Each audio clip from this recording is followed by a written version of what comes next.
Eu acho que a análise de temperamentos dele faz sentido, pelo que vocês disseram, né? Eu acho que predominantemente colérico, deve ser isso mesmo. E isso traz consigo um monte de coisas juntas, coisas muito boas e coisas bastante desafiadoras, né? Principalmente quando é criança. Quando é criança, o temperamento colérico, ele dá mais trabalho. Ele demanda mesmo mais de nós. Depois que cresce, aí é o outro temperamento, às vezes, que dá trabalho. Os temperamentos melancólicos, fleumáticos, às vezes, se a gente podou muito na infância, eles já não têm aquela, né, impulsividade de um colérico, de um sanguíneo. Então, às vezes, ele começa a dar trabalho porque não vai. Quando tá adolescente, adulto, isso pode acontecer. Então, às vezes, os pais dos meninos mais tranquilos agora estão de boa e me procuram lá, a hora que tá virando adolescente, a hora que tá indo pra essa parte de ter que ir e não vai. Então, é bem comum isso. Então, como tudo na vida, só pra dizer que a gente tem vantagens e desvantagens, prós e contras. Eu não gosto nem de falar contras e nem desvantagens, mas assim, facilidades e desafios. Acho que isso é melhor pra explicar, né? Com as crianças predominantemente coléricas, a gente tem desafios na infância, mais até. Porque depois que o menino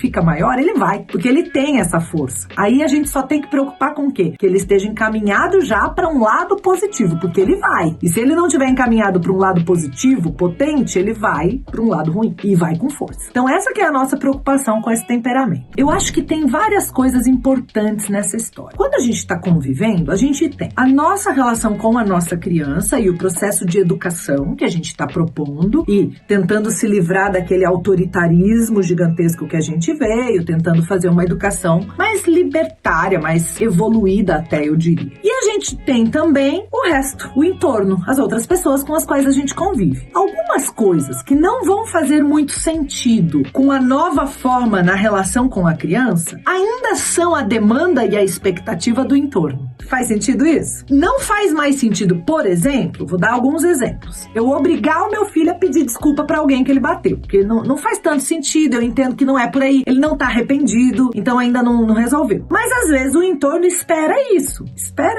né? Porque culturalmente é assim que a gente repara alguma coisa que causou algum dano no outro. Existem algumas situações que eu acho que pra gente conseguir estar no equilíbrio, a gente vai ceder ao entorno em alguns momentos, sabe? E mesmo que eu não acredite que nesse pedido de desculpa, que não agora é assim, mas muitas vezes eu falei pro meu filho, vai lá, pede desculpa e tal. Então eu não sei, por isso que eu tô falando, eu não vou entrar aqui perguntando pra vocês no detalhe como foi, senão nós vamos estender nisso aqui e não precisa, mas realmente trazer um pedido de desculpas, orientar que a criança faça isso, às vezes ser humilde mesmo nesses momentos, quando rolou uma agressão, foi ruim, então baixa a bola, ser humilde, ensinar a criança também a reparar aquilo, pra não perder o laço, né? Porque às vezes é um laço importante. E uma criança colérica tende a ser, sim, uma criança agressiva. É uma tendência deste temperamento. Não se ofender tanto assim com isso que veio do outro, porque é isso mesmo. A gente às vezes fica com medo de alguns termos e a gente fica...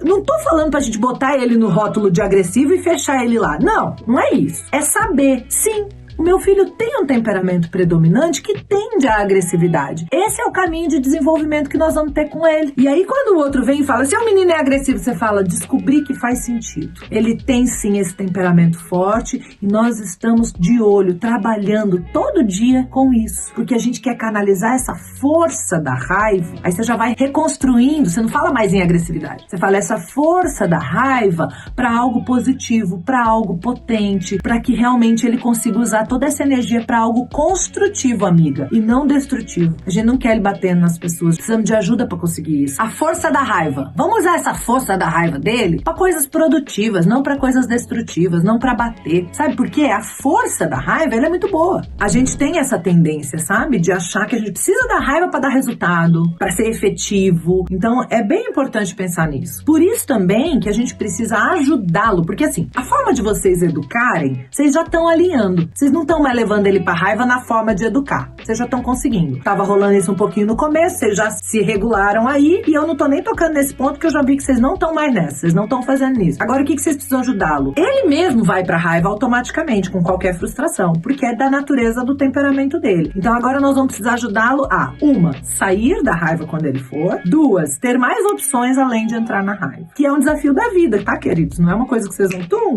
3 vezes aqui, pronto. Meu menino também é colérico, colérico, tem 11 anos, e a gente continua com desafios diferentes, claro, cada momento vai melhorando, vai mudando, vai progredindo, né? Não entra mais na mesma raiva que entrava antes, nem com a mesma frequência, mas ele ainda tem alguns desafios e que a gente vai trabalhando. É o trabalho de uma vida. Eu também ainda tenho alguns pontos que Olha eu aqui sentindo essa raiva toda de novo. Por que eu tô fazendo isso comigo, gente? Calma. Aí já tem minhas técnicas aqui e tal. Mas é um trabalho de uma vida. Vamos falar do desfraude. O que acontece com a criança de temperamento forte, né? Esse temperamento colérico, ela cria padrões. E depois que ela cria padrões, ela não quer mudar estes padrões. Todas as crianças fazem isso, mas o predominantemente colérico, ele é mais rígido, ele é mais firme nas coisas que ele... Então ele gosta de fazer, ele entendeu, ele conectou. Cocô é na fralda, ponto. E aí ele não quer sair disso, porque pra ele assim é o certo, assim é o que funciona, assim é o jeito certo. A gente vai precisar ter bastante paciência, mas ir trazendo pra ele informações. Uma delas, por exemplo, é conectar, porque esse temperamento ele não gosta de ser fraco, ele quer ser forte, ele não gosta de ser perdedor, ele quer ser vencedor, não é isso? Ele não gosta de ser bebezinho, ele quer ser homenzinho, ele quer ser, né, mais assim. Às vezes eles vêm com uma coisa de bebezinho de querer chamego, mas ele quer ser firme, ele quer ser grande, ele quer ser forte, ele quer ser vencedor, ele quer ser destaque. Então o que nós vamos fazer? Nós vamos contar a verdade pra ele. Nós vamos contar através de histórias que fralda é um elemento de bebê, que não tem meninos grandes que usam fralda e que ele já é um menino grande. Então nós vamos fazer isso através de história. Era uma vez. Aí você conta lá de um porquinho. E um porquinho nasceu, era bebezinho, ele usava fraldinha, tomava madeira, usava chupetas, vai falar elementos de bebê. E aí o porquinho foi crescendo. Com 3 anos ele já não usava mais a mamadeira, não sei, aí vocês vão inventando aí, tá? De acordo com a realidade dele também. Com tantos anos ele deixou a chupeta, mas a fralda ele não queria deixar. Mas ele já estava com 5 anos, já era um porquinho grande. Os outros porquinhos de 5 anos não usavam mais fraldas. E ele começou a querer também não usar mais fralda. Então você vai construindo essa ideia. Você não vai falar, vamos tirar sua fralda? Estou contando por causa da sua fralda. Em outro momento, você pega uma hora de dia que não tá nem perto de fralda e você, nossa, hoje eu aprendi uma história tão legal, hoje eu ouvi alguém contando uma história, lembrei de uma história interessante. Você conhece a história do porquinho da fralda? E aí conta a história. E deixa, tá? A gente não precisa resolver as coisas na mesma hora que a gente começa. A gente só planta a sementinha e espera florescer. Aí outro dia a gente vê que reação isso tem. Às vezes os coléricos são rápidos, criança colérica. Então ele também pode vir muito rápido querer, não quero mais fralda. Ou ele mesmo fala, você tá contando essa história porque eu ainda uso fralda. É, né? Não tem problema, tá? Se ele se ligar, se ele conectar que a história tem a ver com ele, tem nenhum problema. Você fala,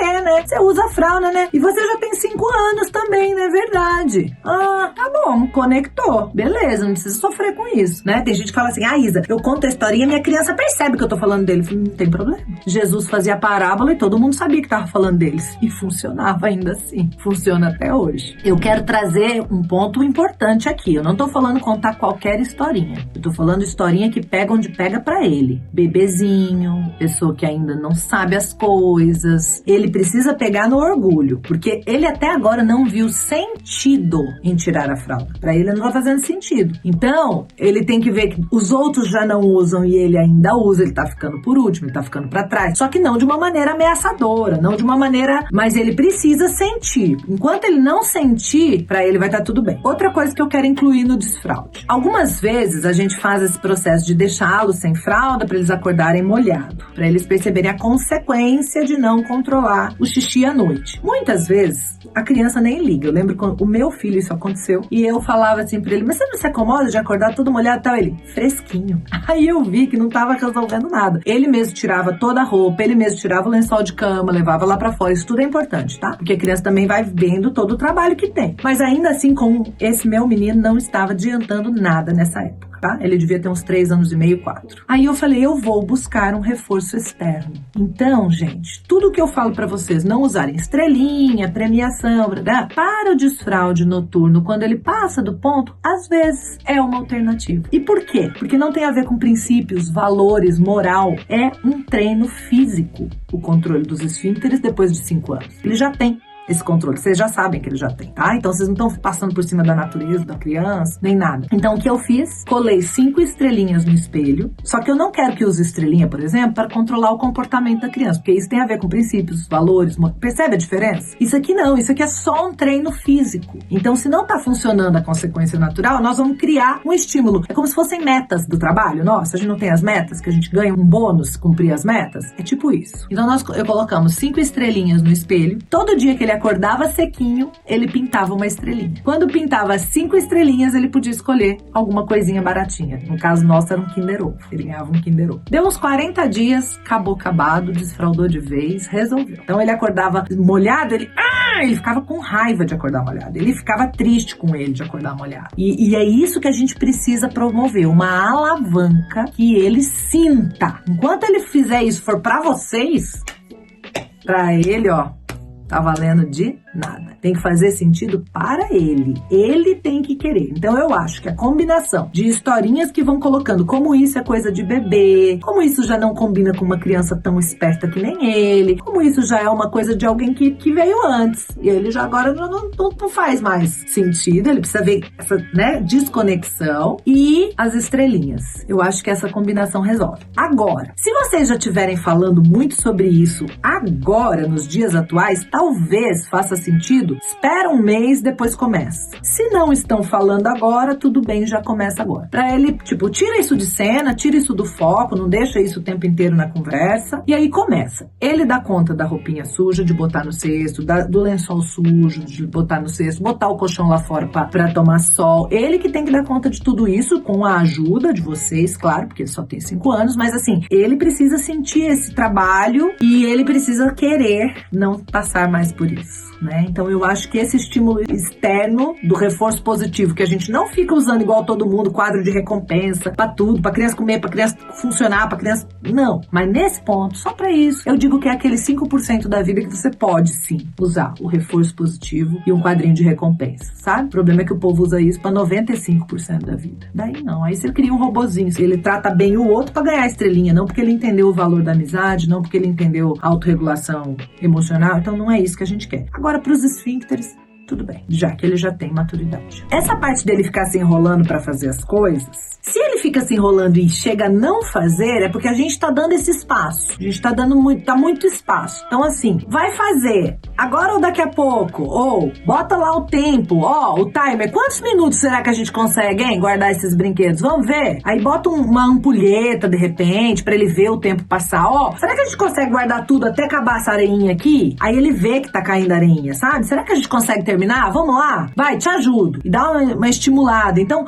criar os processos como games, sabe? Ó, quando a gente terminar de guardar tudo e encostar aqui, plim, plim, plim, plim, plim, ganhamos 50 estrelinhas, ganhamos tipo um game, sabe? Não vai ganhar nada, tá, gente? É só brincar, criar aquelas metas na cabeça e fazer de conta que é um game, né? Chama gamificar, gamification. Então, a gente tornar o processo mais divertido, mais gostoso, mais lúdico, né? Não só guarda porque tem que guardar. Ah, tô cansada, não quero, não sei o quê. Faz uma brincadeira, bota esse menino pra brincar, bota o sanguíneo que tem dentro da gente, sabe? Deixa o sanguíneo que tem dentro da gente agir ali, mas assim, com supervisão do colérico. Senão a criança vai enrolando e não faz. E a gente não faz nada que ela não fez. E tá tudo bem não fazer. Não tá. Volta aqui pra firmeza. A gente não pode abrir mão desse lugar de firmeza. Senão a gente fica entendendo e a criança vai se esparramando, né? É igual pum. Domina o ambiente. Não. Segura a onda aqui. Peraí. Eu entendi. Você tá cansado. Quantos minutos você quer pra descansar? Então tá bom. Descansa aí, marca o tempo. Quando despertar, nós vamos guardar esses brinquedos. Tá combinado? Tá combinado. Viu? Aí quando faltar um tempinho do que ele tá... Ó, vai despertar já. O que nós vamos fazer? Guardar os brinquedos, né? Beleza, tô te esperando. E você não para. A meta é guardar o brinquedo. E não vai levar 1h30 pra isso, não. É pra guardar o brinquedo na próxima meia hora. Nós podemos dar 1 minuto, 5 minutos. Mas nós não vamos dar 15, 20 minutos. E os brinquedos lá. E nós não vamos guardar. Entendeu, gente? Segurar um pouquinho. Porque que bom que a gente veio de um lugar de autoritarismo e conseguiu soltar. Mas não pode soltar tanto a ponto das coisas não acontecerem, não funcionarem, né? Eu vejo algumas pessoas com esse olhar, assim, leva 40 minutos pra conseguir botar um menino numa cadeirinha de carro. Não pode. Aí nós caímos na permissividade e nem percebemos. Nós precisamos conseguir fazer a vida funcionar. E se a gente não estiver conseguindo, tá faltando recursos pra gente. A gente precisa mergulhar de novo, estudar mais, voltar aqui,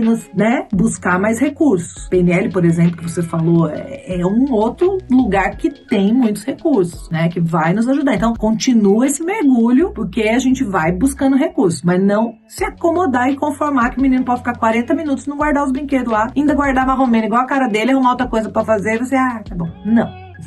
Tá? Senão ele vai ficando folgado. É isso que vai acontecendo, né? A gente vai criando um folgado. Aí, se ele vai ganhando desse jeito, é o outro problema. Não tá tendo autonomia. Porque ele não tá precisando ter. Até era da natureza dele ter. Mas ele, como colérico, é muito esperto também. A hora que ele vê que quando ele não faz, os outros fazem por ele, aí ele acomoda. Aí ele fica. Então, bora lá. Quero água. Você quer, meu amor? Pode pegar. E não dá. E sai de cena. Tô fazendo outra coisa. Tá tudo ao alcance dele lá? Ele dá conta? Dá. Então sai de cena. Quer água, amor? Pode pegar. Você sabe pegar, não sabe? Pega lá. Não pega.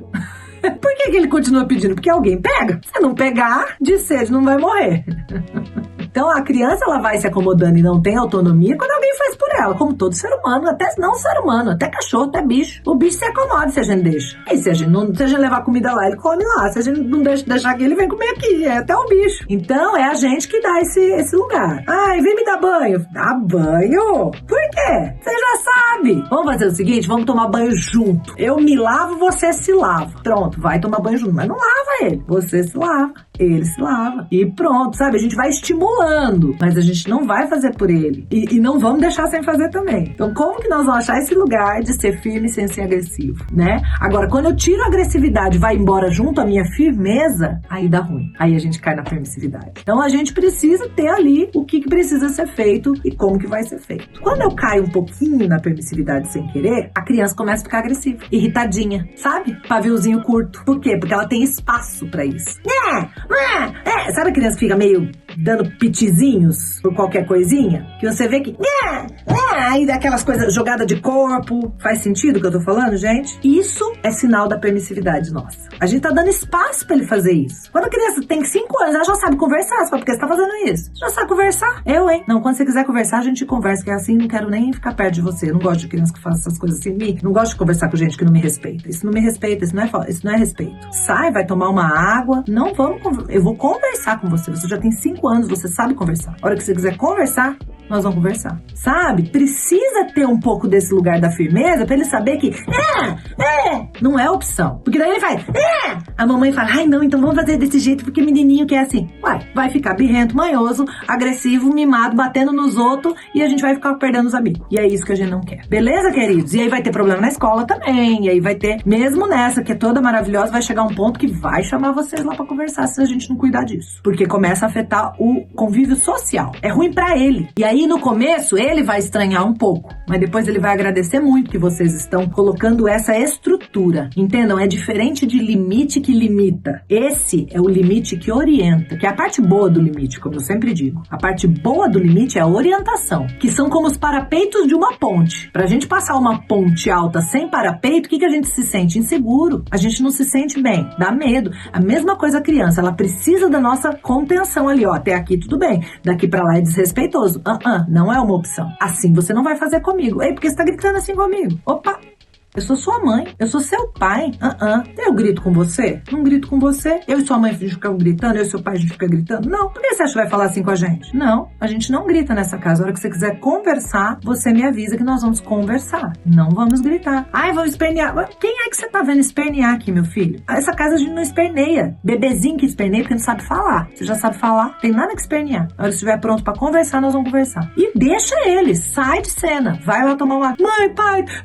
você tá pronto pra conversar? Não morre de dó, não pega no colo, não. Você tá pronto pra conversar? Então nós vamos conversar. Tem que tratar ele que nem homem, gente. Porque ele é um temperamento forte. Ele tem cabeça pra entender tudo. Claro que o cognitivo vai mais rápido, o emocional nem tanto. Mas ele dá conta de entender as relações como elas se dão. E se ele tiver espaço pra birrinha, ele vai fazer birrinha. Se ele não tiver espaço pra birrinha, ele se emenda rapidinho. Rapidinho. Ele anda conforme a música. Ele sabe. Ele sabe com quem ele pode fazer assim, com quem ele não pode fazer assim. As crianças sabem, tá? Então nós vamos trazer uma estrutura pra esse lugar. Que não é agressividade, que não é malvadeza, que não é... Vocês sabem do que eu tô falando. É só a firmeza necessária pra ele conseguir conviver de uma maneira mais proveitosa, inclusive pra ele mesmo. E aí vai ser muito legal. Aí ele vai acabar diminuir significativamente a parte da agressividade, porque é por esse espaço que tá sobrando, que ele tá se sentindo no direito de ficar nervosinho, de ficar irritávelzinho com qualquer coisa que não tá do jeito dele, de não guardar as coisas, de ser agressivo com os outros, de bater nos outros, tá? Então nós vamos resolver tudo de um jeito só, né? É um caminho só que vai segurar essa onda toda nesse sentido, assim, de como vai colocar isso pra fora. Ah, você não gostou? Não, mas não é pra bater, cara. Você não gostou? Vamos conversar. Como é que você fala que você não gostou pro amigo? Então, quando ele fala assim, eu me defendo, que ele falou alguma coisa assim, né? E como é que você se defende? Tem jeitos e jeitos de se defender. E aí você vai dar opções pra ele. Primeiro você chama um adulto, segundo você sai de perto, sabe? Empurrar é a última coisa, cara, que você vai fazer. Pra algumas outras crianças, a gente ia falar o contrário, tá? A gente ia falar, empurra logo. Porque já empurraram ela 50 vezes, ela nunca empurrou de volta. Não é o caso dele. Então, cada criança a gente vai de um jeito, pra vocês entenderem o que eu tô colocando aqui. Eu não falo isso pra todo mundo. Tô falando isso pra ele, porque isso, empurrar, já veio de fábrica. Então, nós vamos... Calma, filho, vai empurrar toda hora. É isso que nós vamos equilibrar. Isso chama equilibrar o temperamento. Você vai entregar pra cada um o que cada um precisa. Se vocês tivessem 2 filhos e cada um fosse de um jeito, e tem um monte de família assim, aí a gente tem que educar um de um jeito, outro de outro, e separado. Porque o que fala pra um desequilibra o outro. E tá cheio. Mas como por enquanto só ele, vocês vão poder trabalhar dessa forma com ele e fazer ele segurar um pouco a onda aí, porque ele tá solto demais na emoção, e aí ele tá crescendo em alguns lados que estão sendo ruins pra ele mesmo. E que vai dar ruim pra ele, vai dar problema pra ele na vida. Então, que bom, tá com 5 anos ainda,